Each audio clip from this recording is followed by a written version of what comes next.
Hey guys, what's up? It's Jaddies and welcome to the Stanley Parable with the Stanley I can see my recording thing right here. What the hell? That's fucking cool. Guys, I just want to thank you for watching my videos, for subscribing to me. I love all of you. And in the future, I have a surprise. I'll let you know probably a little bit after my birthday, which is coming up in like 3 weeks. Also, I wanted to add a face cam feature to this, but since I'm a college student and I live with my parents, I don't always have privacy. So I'm just sitting in my room. I had to plug in my controller because now I can't even use my mouse. So let's begin the game. End is the never. Like end is never the end is never the end is loading. This is the story of a man named Stanley. I'm Stanley. Stanley worked for a company in a big building where he was employee number 427. Employee number 427's job was simple. He sat at his desk in room 427 and he pushed buttons on a keyboard. Orders came to him through a monitor on his desk, telling him what buttons to push, how long to push them, and in what order. This is what employee 427 did every day of every month of every year. And although others might have considered it soul-rending, Stanley relished every moment that the orders came in, as though he had been made exactly for this job. And Stanley was happy. I wish I could say the same about my job. Fucking retard. And then one day, something very peculiar happened. Something that would forever change Stanley. Something he would never quite forget. He had been at his desk for nearly an hour when he realized that not one single order had arrived on the monitor for him to follow.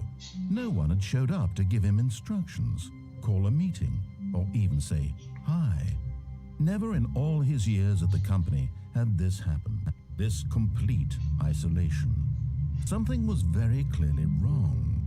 Shocked, frozen solid, Stanley found himself unable to move for the longest time. But as he came to his wits and regained his senses, he got up from his desk and stepped out of his office.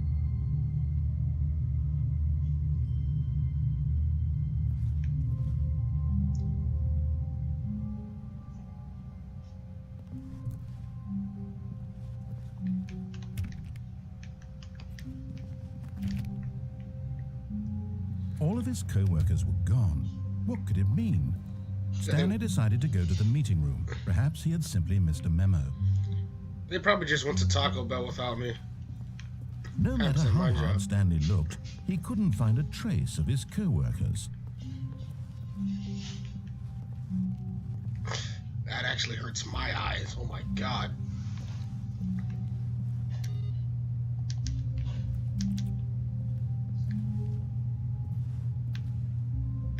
Of course I can't see my feet.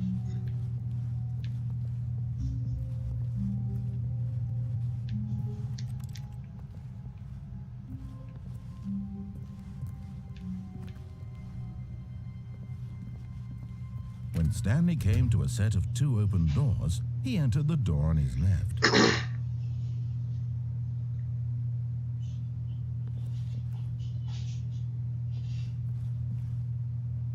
He entered the door on his left. What if I don't want to listen to this guy? What if I want to go on right? No, I'll just go to left because left is always right.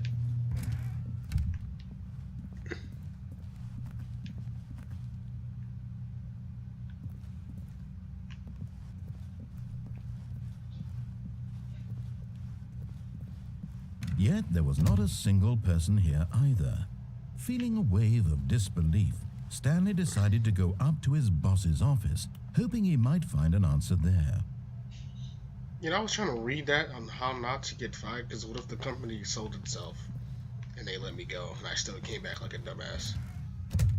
Okay, just keep closing.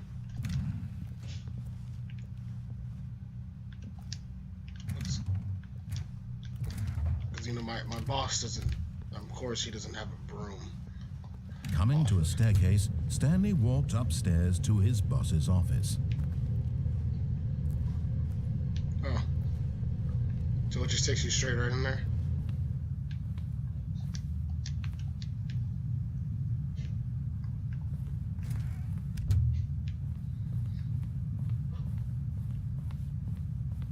Stepping into his manager's office, Stanley was once again stunned to discover not an indication of any human life.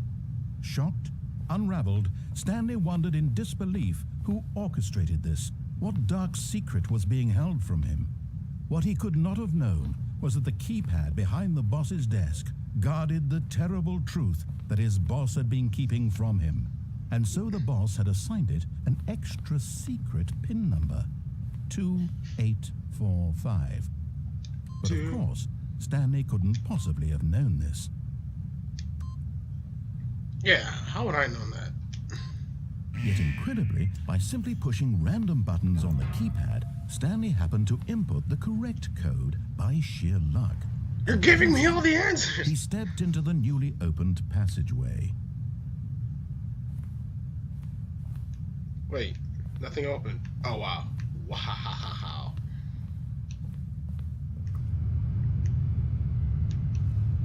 This is kind of creepy. Ooh, button. Push. He's probably making chemical X. Sugar, spice, and everything nice. Oh shit, loading. Ding. Descending deeper into the building, Stanley realized he felt a bit peculiar. It was a stirring of emotion in his chest, as though he felt more free to think for himself, to question the nature of his job. Actually, I would be freaking out. I probably would have left. When for years it had never occurred to him. This question would not go unanswered for long. Okay. That's totally not scary at all. Totally not scary. Stanley walked straight ahead through the large door that read Mind Control Facility. Because I definitely escape. So I'm gonna go this way.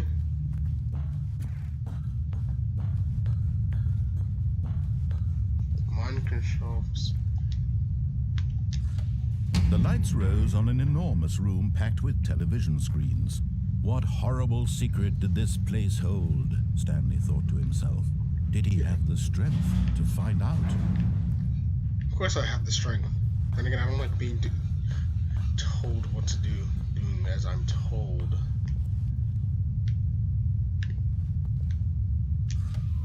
Now the monitors jumped to life, their true nature revealed. Fired. Each bore the number of an employee in the building, Stanley's co-workers. The lives of so many individuals reduced to images on a screen, and Stanley, one of them, eternally monitored in this place where freedom meant nothing. I saw one that said fired.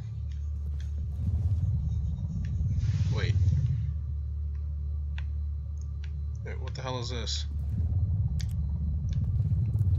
Oh, okay. What employee number am I again?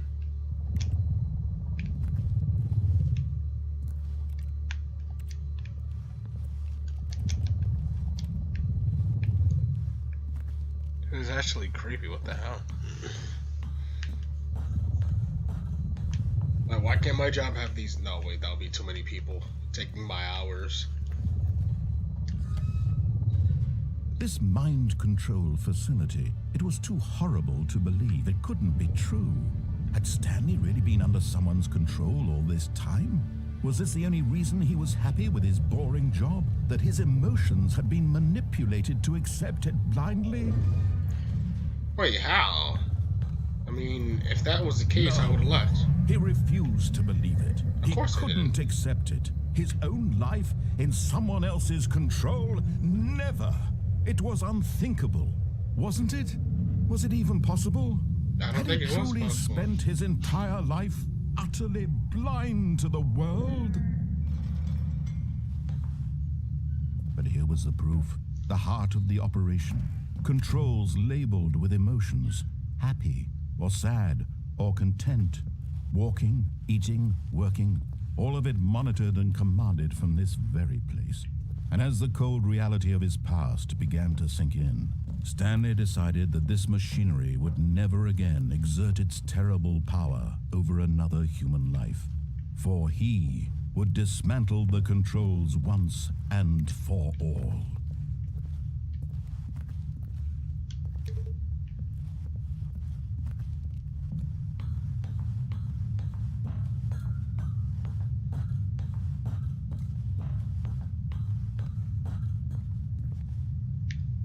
That is too simple.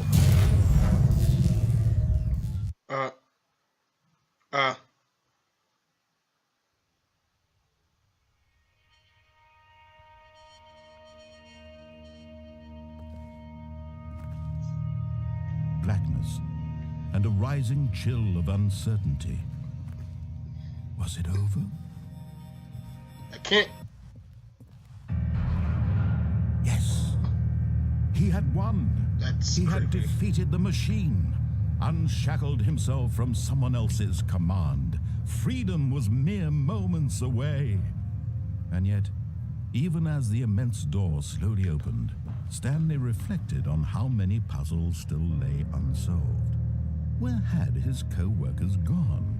How had he been freed from the machine's grasp? What other mysteries did this strange building hold?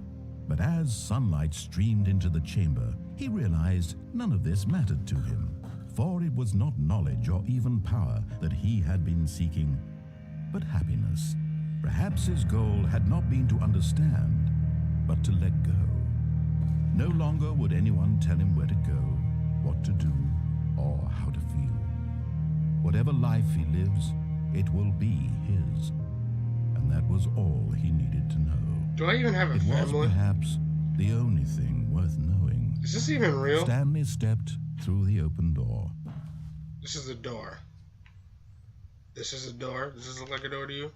Stanley felt the cool breeze upon his skin, the feeling of liberation, the immense possibility of the new path before him.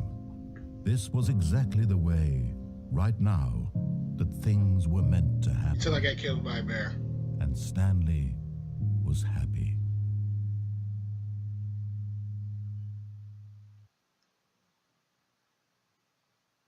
I beat the game. I beat the game? I mean, of course I got the achievement, but like, what the fuck? What?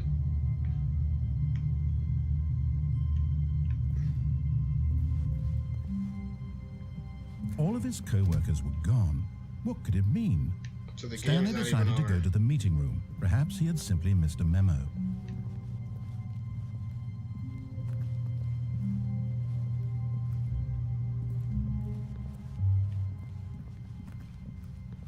This is weird. When Stanley came to a set of two open doors, this was not the correct way to the meeting room, and Stanley knew it perfectly well. Perhaps he wanted to stop by the employee lounge first, just to admire it. Nah, maybe I'll sleep there too if I fucking want to. Ah, yes, truly a room worth admiring. It had really been worth the detour, but eager to get back to business, Stanley took the first open door on his left. Nope. Stanley was so bad at following directions, it's incredible he wasn't fired years ago. Stop being a dick.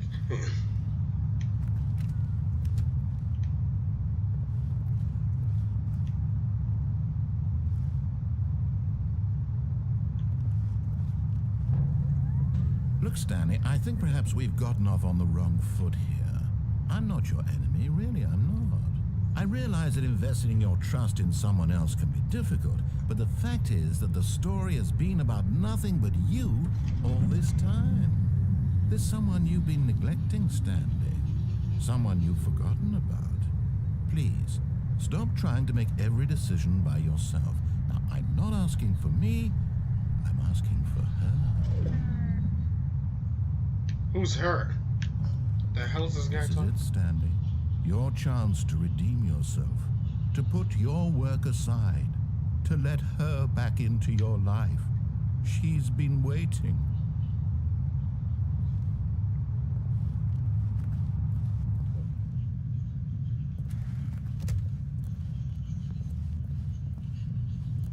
Okay, that room is dark as fuck. Goes in it backwards. Oh! That's her, Stanley. You need to be the one to do this, to reach out to her. If you can truly place your faith in another, then pick up the phone. Stanley, narrator, why are you crying?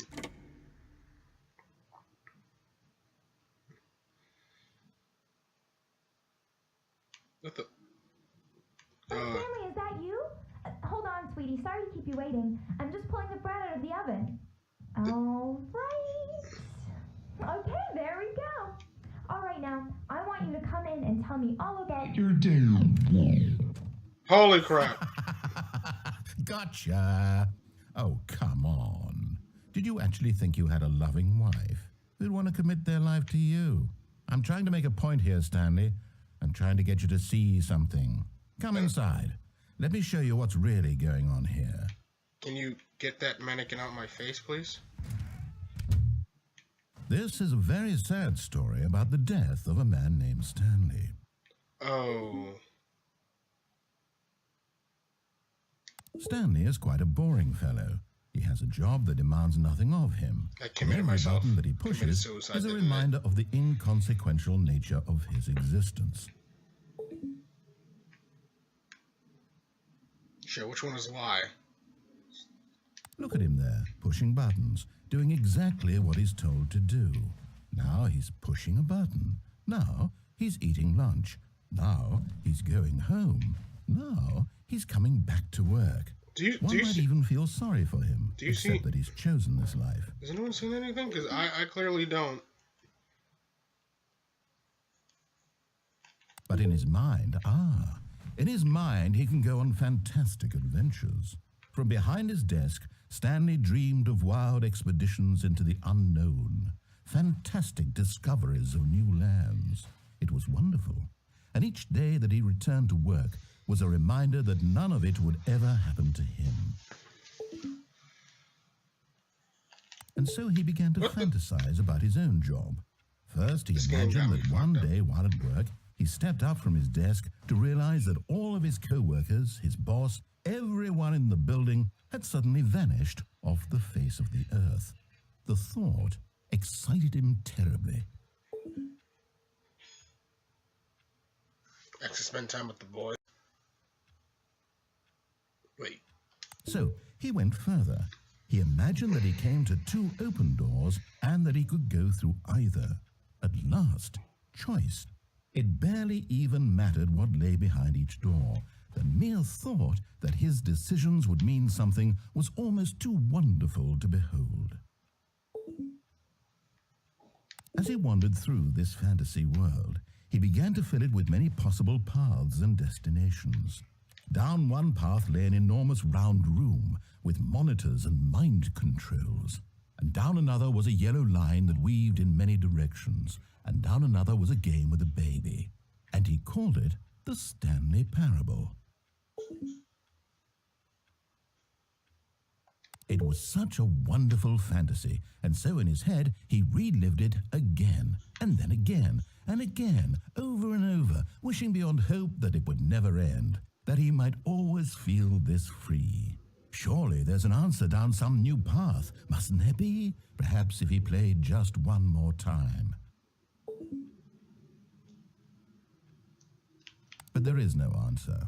How could there possibly be? In reality, all he's doing is pushing the same buttons he always has. Nothing has changed. The longer he spends here, the more invested he gets, the more he forgets which life is the real one. And I'm trying to tell him this, that in this world he can never be anything but an observer, that as long as he remains here, he's slowly killing himself. But he won't listen to me. He won't stop. Here, watch this. Stanley, the next time the screen asks you to push a button, do not do it. Do not do it. Wait. Don't do it? Wait, no. Okay. Am I pressing anything?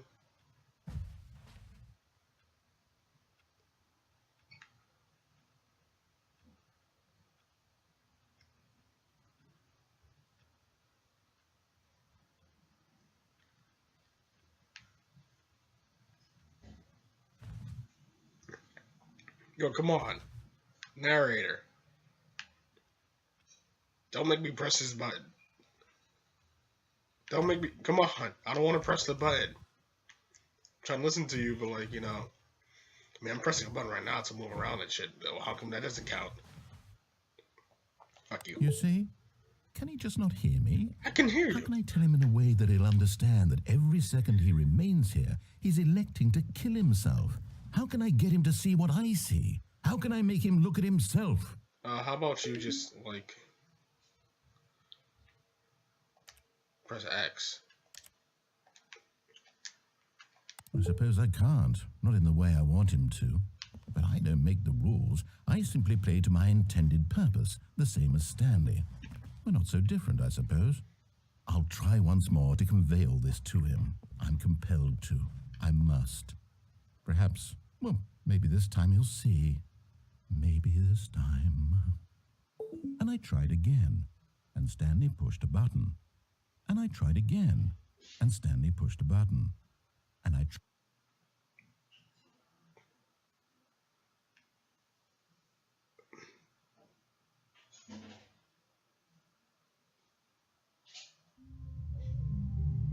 Okay, that was just weird. Alright guys, I'm gonna end the gameplay right here.